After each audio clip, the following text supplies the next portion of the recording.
Bisa dibilang ini adalah pengalaman mistis yang kualami dan sudah sangat lama sekali. Namun, baru kali ini aku bisa menceritakan.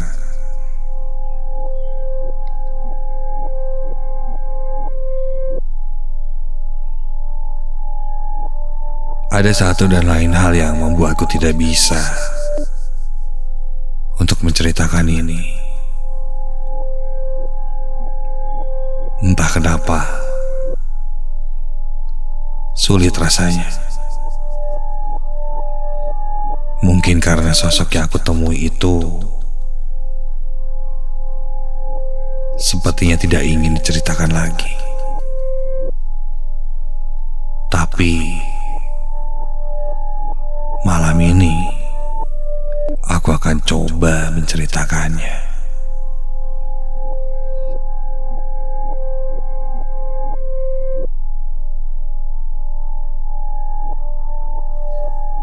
Malam itu aku masih ingat, malam Jumat Kliwon.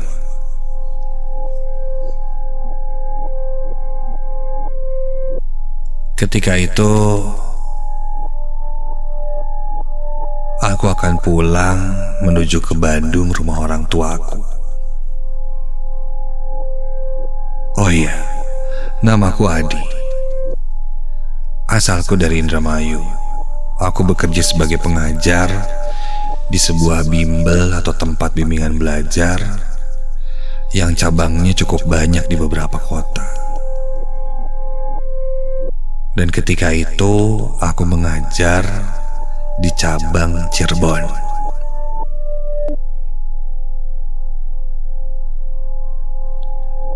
Kebetulan di hari Jumat itu tanggal merah dan libur, aku ingin menikmati long weekend di Bandung, di rumah orang tuaku. Setelah beres mengajar, dengan mengendarai sepeda motor, aku pun berangkat dari Cirebon sekitar jam 4 sore.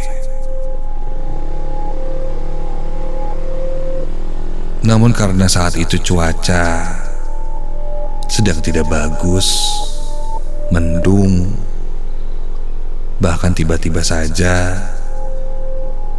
hujan turun sangat deras.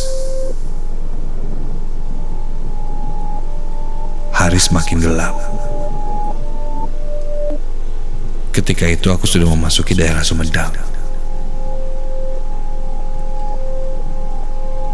Karena hujan yang sangat deras itu membuat jarak pandangku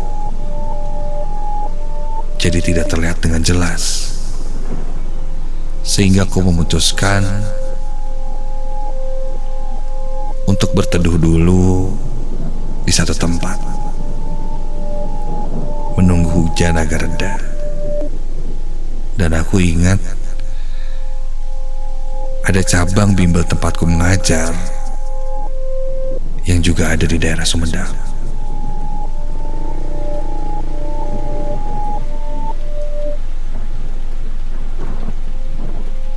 Setibanya di sana, aku langsung disambut oleh salah satu orang yang sedang berjaga. Kang Ai namanya. Sebelumnya memang aku pernah berkunjung ke kantorku di situ. Dan aku kenal dengan Kang Ai.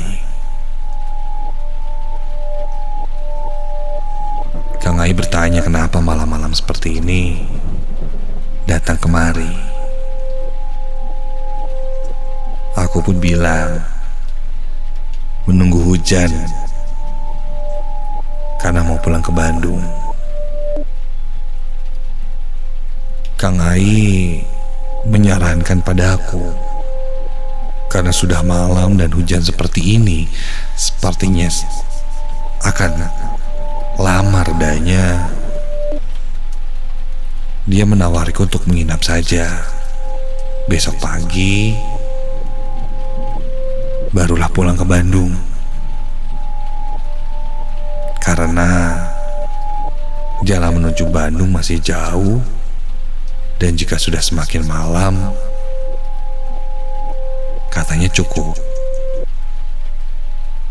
berbahaya, apalagi sudah hujan. Takutnya kenapa-napa. Aku pikir, iya juga. Akhirnya aku pun memutuskan untuk menginap di kantor cabangku yang ada di Sumedang itu. Dan kebetulan Kang Ai pun sedang berjaga sendirian, jadi hitung-hitung nemenin dia lah.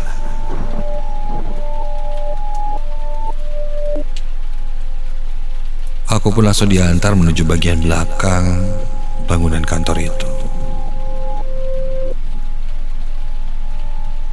Karena katanya di belakang ada sebuah kamar kosong yang bisa dipakai untuk istirahat.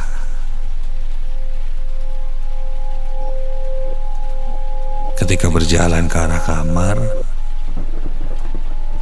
aku lihat ada sesuatu di bagian belakang bangunan itu. Kang Ai, itu teh apa, Kang?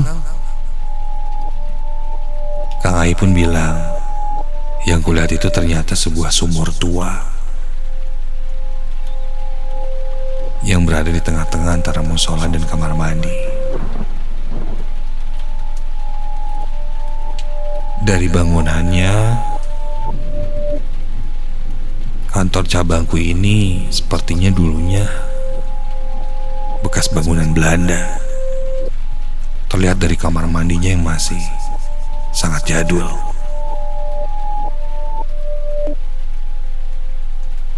Aku sempat mengintip ke kamar mandinya.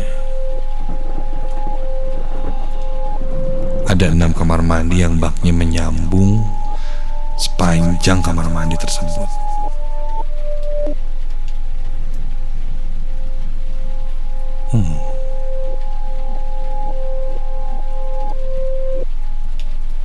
Aku diantarkan ke kamar itu, dan Kang Ai pun mempersilahkanku untuk istirahat sambil lanjut ke depan untuk berjaga.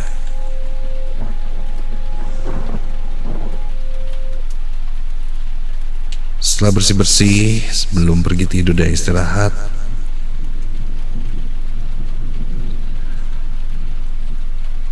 aku pun sholat isya terlebih dahulu.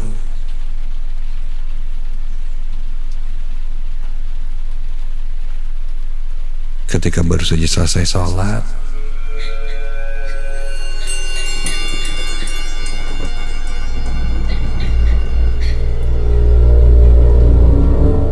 samar aku mendengar ada suara seorang perempuan yang sedang menangis.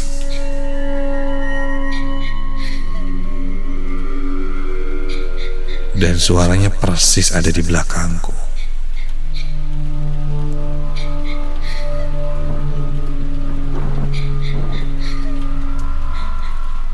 Jujur saat itu aku lumayan kaget, karena dari suasana hening yang hanya terdengar suara hujan turun, tiba-tiba ada suara perempuan menangis. Ketika aku lihat ke arah belakangku, tidak ada suara apa-apa.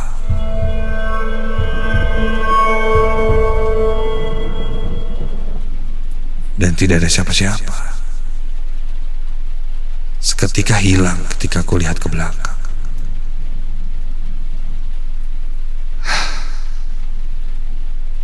Tidak mau ambil pusing,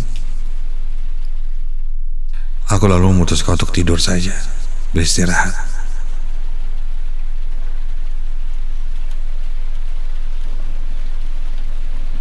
Kamar ini sepertinya memang diperuntukkan untuk orang yang beristirahat, karena sudah ada kasurnya, cukup nyaman juga. Ditambah suara hujan yang bergemericik di genting, membuat aku pun tak lama langsung terlelap tidur. Sampai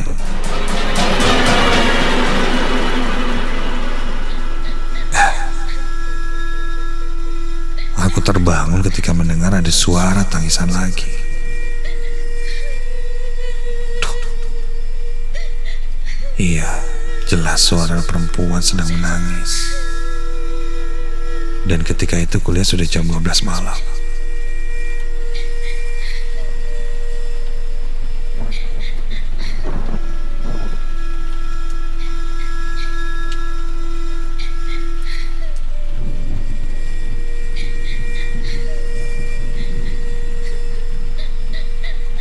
Aku yang masih setengah sadar saat itu mengucek mataku, lalu beranjak dari tidurku, terduduk di atas tempat tidur. Masih setengah mengantuk, ku dengar suara tangisan itu terasa berada di sekitarku. Dan ketika ku buka mata lebih jelas, astaga, ada seorang perempuan dengan rambut sebahu memakai pakaian putih yang cukup rapi. Wajahnya pucat. Dari bajunya, dia memakai baju seperti perawat, seperti suster.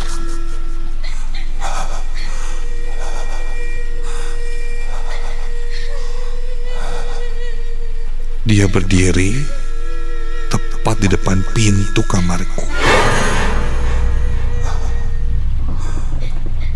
Suara tangisan itu jelas dari arah perempuan itu.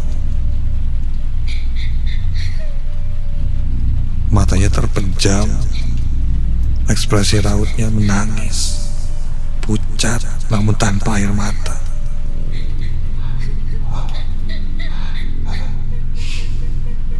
Dan ketika ku lihat,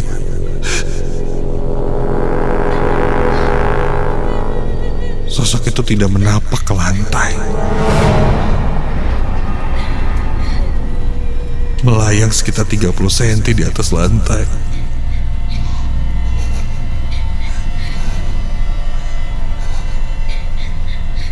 Perlahan aku pun kembali membaringkan badanku dan coba untuk berpura-pura tidak melihat sosok itu.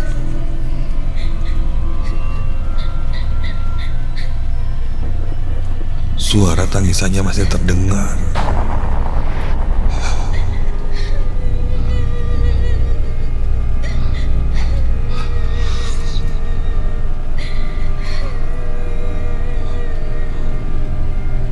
Aku coba menutupi diriku dengan selimut, menutup telingaku, tidak mau mendengar suara tangisan itu.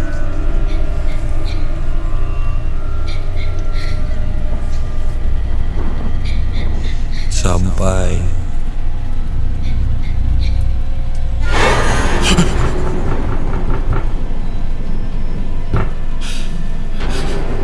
ku dengar dari balik selimutku itu, kini suara pintu yang terus digedor-gedor dengan keras.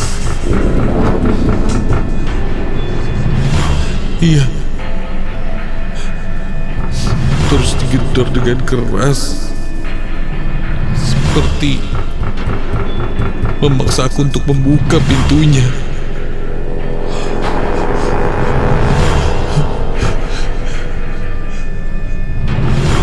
Aku sangat ketakutan ketika itu, karena dari arah pintu, selain terdengar suara pukulan dan gedoran pintu yang keras, juga diiringi suara teriakan perempuan yang histeris, ketakutan, kesakitan, seakan tersiksa dan memaksa untuk keluar dari kamar ini.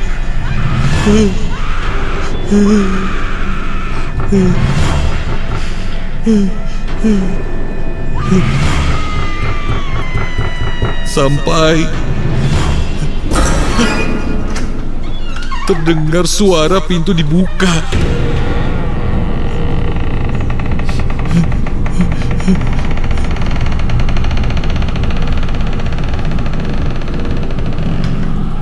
Dan aku mendengar ada suara langkah kaki yang mendekati tempat tidurku. Dan ketika itu ada yang memegang pundak dan membalikkan badanku menarik selimutku. Dan ketika aku dipaksa membalikkan badanku dan melihat, tepat terlihat di depanku wajah perempuan yang memakai baju perawat atau suster itu. Matanya melotot ke arahku. Dari mulutnya keluar cairan yang entah apa itu.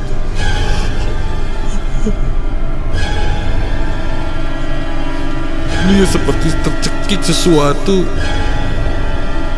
dan mengeluarkan suara yang menyeramkan.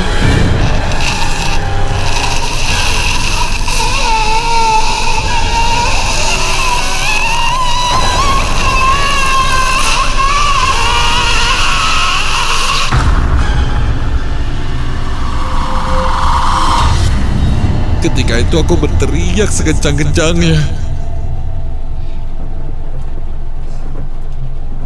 Hingga tak lama Kang Ayu masuk ke kamar dan berusaha mengeluarkanku.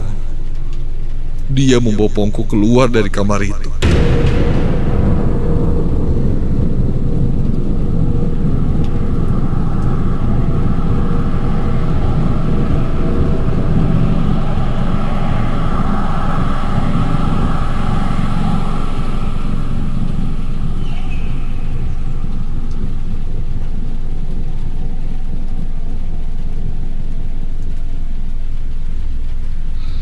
Setelah cukup tenang, aku pun menceritakan apa yang tadi kualami pada Kang Ayu.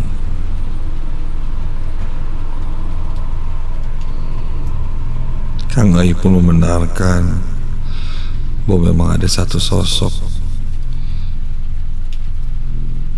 perempuan yang sering terlihat memakai baju suster atau perawat di sekitar lorong bangunan ini.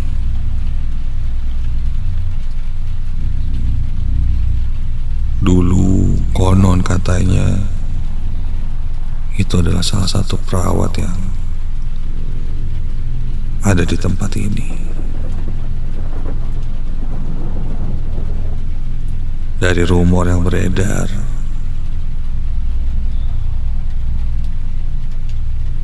katanya perempuan tersebut bunuh diri.